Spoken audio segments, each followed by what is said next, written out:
Hello friend, welcome to MKS physics classes. हम आज देखने वाले हैं वेक्टर एनालिसिस चैप्टर में प्रोजेक्टाइल मोशन।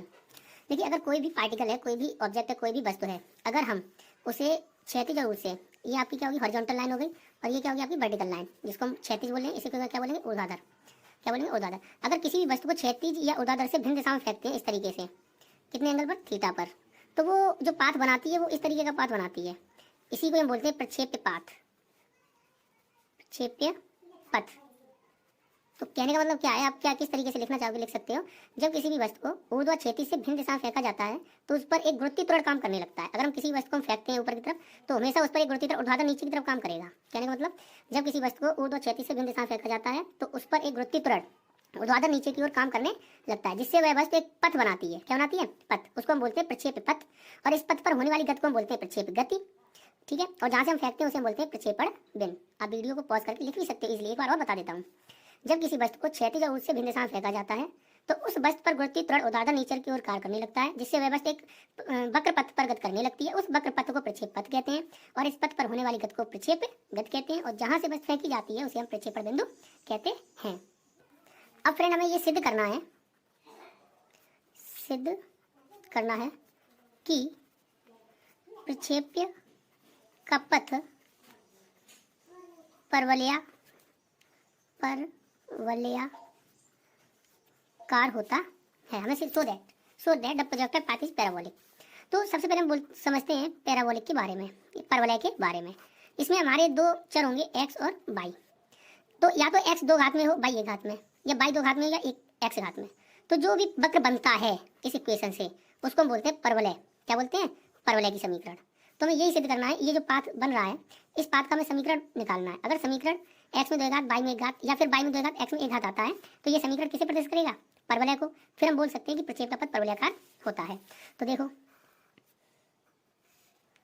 ये आपका एक्स एक्सिस और ये आपका वाई एक्सिस। यहाँ से किसी वस्तु को यू वेग से फेंका गया है क्षैतिज से थीटा कोण बनाते हुए, और ये इस तरीके का पथ बना रहा है। तो इस पथ की हमें समीकरण निकालनी है।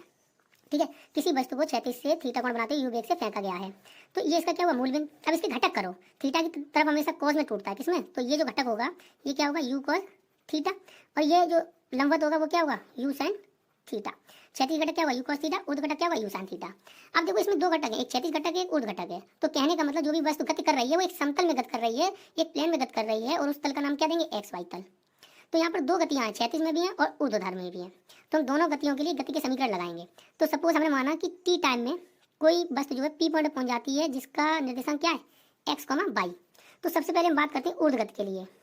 ऊर्ध्व गति के लिए फॉर्मूला क्या यूज करोगे आप, एस बराबर you T plus half A T square से। ये गति का कौन सा समीकरण है, दूसरा। एस का मतलब विस्थापन, गति कहाँ रही है, ऊर्ध्वाधर। तो ऊर्ध्वाधर उसने कितना विस्थापन तय किया, इसका कोऑर्डिनेट क्या है, यहाँ पर एक्स चला और यहाँ क्या चला, वाई। तो ऊर्ध्वाधर विस्थापन कितना है उसका, वाई। तो वाई बराबर, ये होता है प्रारंभिक वेग। अब प्रारंभिक वेग इसका कितना है, कितने वेग से फेंका गया है, you sine theta into T. अब देखो, ऊर्ध्वाधर में जब गति हो रही है ऊर्ध्वाधर में, तो एक ही जगह माइनस जी पुट करते हैं, तो यहाँ क्या हो जाएगा, माइनस 1/2 जी टी स्क्वायर। ये समीकरण क्या हो गया, एक। अब हम किसके लिए बात करेंगे, क्षैतिज गति के लिए। क्षैतिज गति के लिए यही गति का दूसरा समीकरण यूज करेंगे हम, S equal to U T plus half A T square. अब ये क्षैतिज जो विस्थापन हो रहा है वो क्या होगा, क्षैतिज में इधर होगा, तो यहाँ से यहाँ जब जा रहा है तो विस्थापन कितना है, एक्स। अब प्रारंभिक वेग कितना है इसका, यू कोस थीटा क्षैतिज दिशा में, इंटू टी प्लस हाफ ए आपका 0 होगा टी स्क्वायर। इसमें एक एजम्पशन है जो आपको याद रखना है। एजम्पशन ये है, जब भी प्रक्षेप गति में कोई भी गति होती है, प्रक्षेप पथ पर जो भी गति होती है, तो उसका जो क्षैतिज वेग होता है, कौन होता है, क्षैतिज वेग, वो नियत रहता है। क्या रहता है, नियत। नियत का मतलब उसका मान चेंज नहीं होता। जब नियत रहता है तो वेग इसका कितना हो जाएगा, 0, इसलिए ये त्वरण यहाँ पर 0 है। कहने का मतलब, अगर कोई भी ऑब्जेक्ट इस तरीके से फेंकी जा रही है, ऊर्ध्वाधर गति में फेंकी जा रही है ऐसे, या फिर ऐसे देख लीजिए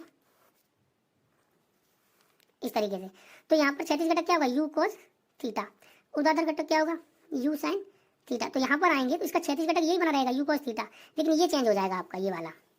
ठीक है, ये जब कांस्टेंट नहीं आता है तो त्वरण कितना होगा, 0। तो यहाँ से देखो, ये टर्म पूरा क्या होगा, 0। तो यहाँ से टी कितना आएगा, टी इक्वल टू आएगा x upon U cos theta.